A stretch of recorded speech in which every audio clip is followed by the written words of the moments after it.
Texans preseason opener cut short by weather, but there's a lot of things to take from it. Let's go inside the locker room on YouTube. Let's get it. Hey, locker room. Yeah, we in the locker room. Texas talk. Yeah, you know what we about to do. Localize every angle's what we really do. We the source. We the pulse of the city too. Landlocked. Got the game in the headlock. Emerging thoughts from the Texans' 21-17 loss to the Chicago Bears in the Hall of Fame game. Nothing crazy with it, with the results of this game, but there are some things to make note of that I think DeMeco Ryans and the coaching staff are going to have to take a look at. It is the locker room, number one source for Texans digital content. I'm Landry Locker. You can see me right here throughout the day.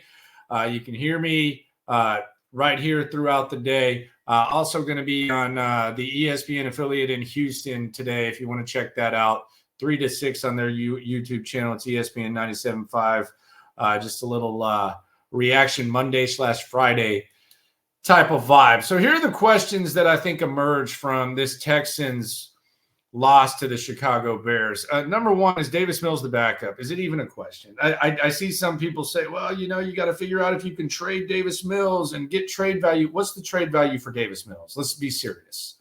His value here is a good backup, and I think he's developed into a good backup. Do I think Davis Mills would go somewhere and compete for a starting spot? No. I can't point to any situation in the NFL and say that Davis Mills is going to go there and be a starter. And I can't point to any organization in the NFL that's going to say, you know what, we want Davis Mills to come in here and compete for a starting spot. I do think when it comes to this system, his comfort in it, first time that, as he told us the other day, coming off of the practice field, that's the first time he's been in the same system in consecutive years in the NFL. And I actually think he was the better guy last year, despite Case Keenum winning in Tennessee. But I think right now, I don't even think it's close. We saw Davis Mills. He was making plays. Backup quarterbacks, I say this all the time, they're like insurance policies. Hopefully you don't have to use them, but when you do, you want them to be as good as possible. So that's what Davis Mills is right now. So I don't think the Case Keenum thing, I think the Case Keenum thing is kind of dying down. I think I could see Case Keenum as a member of the coaching staff, perhaps on the roster, but I think if push came to shove and knocked very loud there, Davis Mills had to be on the field for the Texans or a backup quarterback needed to be, I think it would be Davis Mills. So is Davis Mills the backup? Has he emerged as that? My answer to that would be yes. What say you? Put it in the comments. Next one. This was one of the bigger concerns heading into training camp, for me at least, running back depth and multiple running backs that can make plays. I still don't know whether or not they have that. Dare Ogunbowale's looked good in camp. He looked good yesterday. Don't know how much they trust that. Dameon Pierce is looking trim. He sounds awesome. But is Dameon Pierce ready to be the number 2 guy? You would perhaps think. They seem to think that. Where does Cam Akers fit into this? Cam Akers had a pretty decent game yesterday in the receiving game, and there was a couple moments where he had some burst at running back. You saw C.J. Stroud on the sidelines getting extra excited. That was as a result of Cam Akers' spin, and shortly after that, he caught a pass in the end zone from Keenum. Look, he's had 2 torn Achilles in a 3-year stretch. It's a new surgery. It's like the torn ACL, the ACL surgery where the ACL went from career ender to perhaps they'll be back on the field in less than a year. That's where we're at right now. So Cam Akers, at the very least, they're going to have to take a closer look at him. I think whenever practice resumes, if he's getting reps with the 2s, if he's getting reps with the 1s, whatever the hell it is, you got to check that out. And I think you got to check out the running back position as a whole and see what you can do. You might have to see something from Dameon Pierce, but Cam Akers definitely got their attention. He damn sure didn't do anything to hurt the cause. I don't know that you could have seen more from Cam Akers, his first game action coming off that injury. He definitely deserves more of a look. Is he a factor though? That's to be determined. Final one. I know he's the darling. I know that he's a great dude. I've enjoyed talking to him. Anytime that he wins a one-on-one that goes on X or it goes on YouTube and people react like crazy, His teammates love him, rightfully so. But are we sure John Metchie is just a lock to make the team? Are we sure that John Metchie is a lock to make the team? You know who your top 4 wide receivers are. Diggs, Collins, Dell, Noah Brown. We don't know what's going to happen with Robert Woods. Who knows? Although it is, if you were going to get rid of Robert Woods, you would think that maybe that would have happened sooner. I think if Robert Woods is gone, then Metchie's here. Skoranek made a big play in the game, and he plays special teams. DeMeco's kind of praised his communication. Xavier Hutchinson had a pretty good game. Hell, I cut him the other day on the stream pretty much. And maybe he was listening. Maybe it was some bulletin board material for him. Kidding. But really, is John Metchie safe? Should he be? Do we need to see more from John Metchie? I think if they get rid of Woods, then yeah, likely he is. But I don't know if they're keeping Woods or not.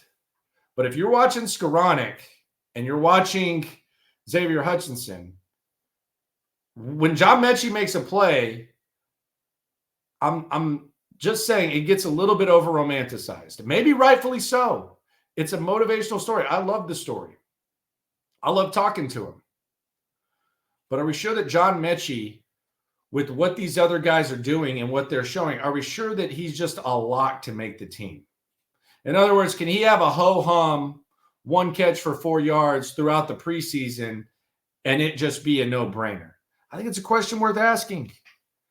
There's already people in the comments. There's people on the private Facebook group, the Locker Room private Facebook group, that are asking the question. I think it's a fair question to ask, especially when you look at what Skoranek did and what Hutchinson did last night and what they're capable of doing.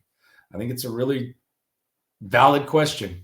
Is he safe? So the top 3 questions, emerging questions, there's obviously less questions. It was a shorter game. We didn't even get a 4th quarter. Is Davis Mills the backup? Is Cam Akers a factor?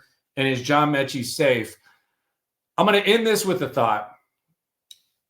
I've talked about Teagan Quitoriano a lot. It's kind of become a bit where I said that I was driving the Teagan Quitoriano bandwagon and I couldn't even get in the HOV lane. This guy here, goodness gracious. He starts his rookie season out hurt. Then he scores a touchdown in his first game. Banged up again. Then against Indianapolis, the game that completely broke the internet in Houston, he has the big 50-yard catch. Then the next season, you have all this hope for him. He gets hurt again. Now he's coming back. My man has 2 catches for 21 yards on the opening drive. He scores a touchdown.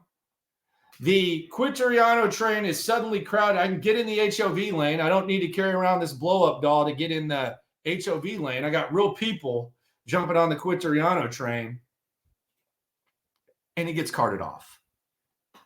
That, my friends, is the Teagan Quitoriano experience. My goodness. I hope it's not anything serious, but what a damn shame.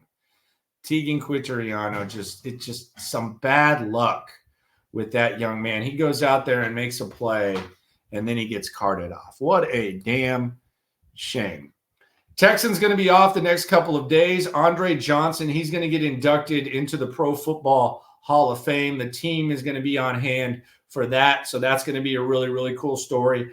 Sunday, I'm going to Cleveland. They got practices Monday through Wednesday. I'll be covering those practices. I'll be live streaming immediately after practice, like we always do, around 1 o'clock local time. We'll be going to the Hall of Fame likely on Tuesday. We'll take you behind the scenes there, and we'll keep enjoying this ride, which I think right now the community is 10.3K deep, which is fantastic. Let's try to get that up and enjoy this ride. It's really, really fun. We finally had a game. We didn't see very many starters, but that doesn't mean there weren't some relevant things that happened. Be sure to subscribe, like, ride along. Always remember, when it comes to this Texan stuff, whether it's good luck, whether it's bad luck, whether there's rain or whether there's a lot of sun, when it comes to this Texan stuff, we're all in it together. Thanks for coming through the locker room.